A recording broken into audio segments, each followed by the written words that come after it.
கொழும்பு குண்டுவெடிப்பு தாக்குதலை தொடர்ந்து இலங்கையில் அவசர நிலை பிரகடனம் அமலுக்கு வந்துள்ளது. மேலும் தீவிரவாத அச்சுறுத்தலை எதிர்கொள்ளும் விதமாக கட்ட நடவடிக்கைகள் குறித்து முடிவெடுப்பதற்காக நாடாளுமன்றம் இன்று கூடுகிறது. ஈஸ்டர் தினத்தன்று கொழும்புவில் நிகழ்த்தப்பட்ட பயங்கரவாத தாக்குதலால் இலங்கையில் பதற்றமான சூழல் நிலவுகிறது.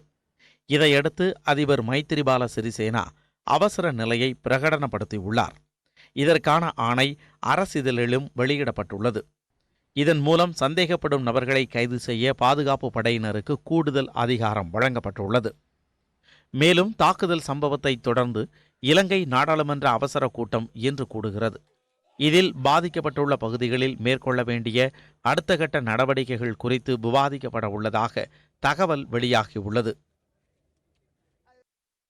அவசர நிலை அமலில் இருக்கும் சமயத்தில் என்னென்ன மாதிரியான விதிமுறைகள் பின்பற்றப்படும் என்பதை பார்க்கலாம்.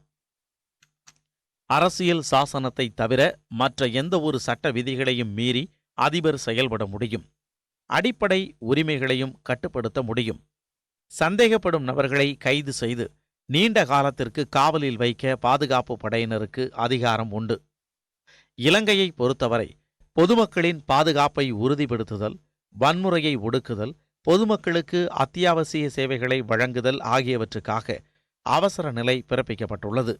அவசர நிலையை 1 மாத காலம் வரை அமல்படுத்தலாம். எனினும் 14 நாட்களுக்குள் நாடாளுமன்றத்தை கூட்டி அவசர நிலைக்கு ஒப்புதல் பெற வேண்டும். 14 நாட்களுக்குள் ஒப்புதல் அளிக்கப்படாவிட்டால் அவசர நிலை காலாவதியாகிவிடும். 1 மாத காலத்திற்கு பிறகும் அவசர நிலை நீட்டிக்க வேண்டுமானால் நாடாளுமன்றத்தின் ஒப்புதலை மீண்டும் பெற வேண்டும். அவசர நிலையை பிறப்பிக்கும் அதிபரின் உத்தரவை எதிர்த்து நீதிமன்றங்களில் மேல்முறையீடு செய்ய முடியாது. இலங்கையில் 1958ஆம் ஆண்டில் முதல் முறையாக அவசர நிலை அமல்படுத்தப்பட்டது.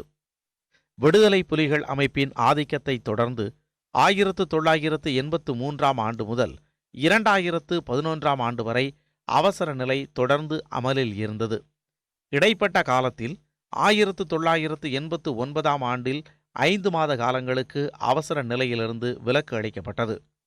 கடந்த ஆண்டு மார்ச் மாதத்தில் கண்டி அருகே இஸ்லாமியர்களுக்கு எதிரான வன்முறை நடத்தப்பட்டதை தொடர்ந்து 10 நாட்களுக்கு அவசர நிலை பிறப்பிக்கப்பட்டது. இந்நிலையில் தற்போது தீவிரவாத தாக்குதல்களை எதிர்கொள்ளும் வகையில் அவசர நிலை பிரகடனப்படுத்தப்பட்டுள்ளது.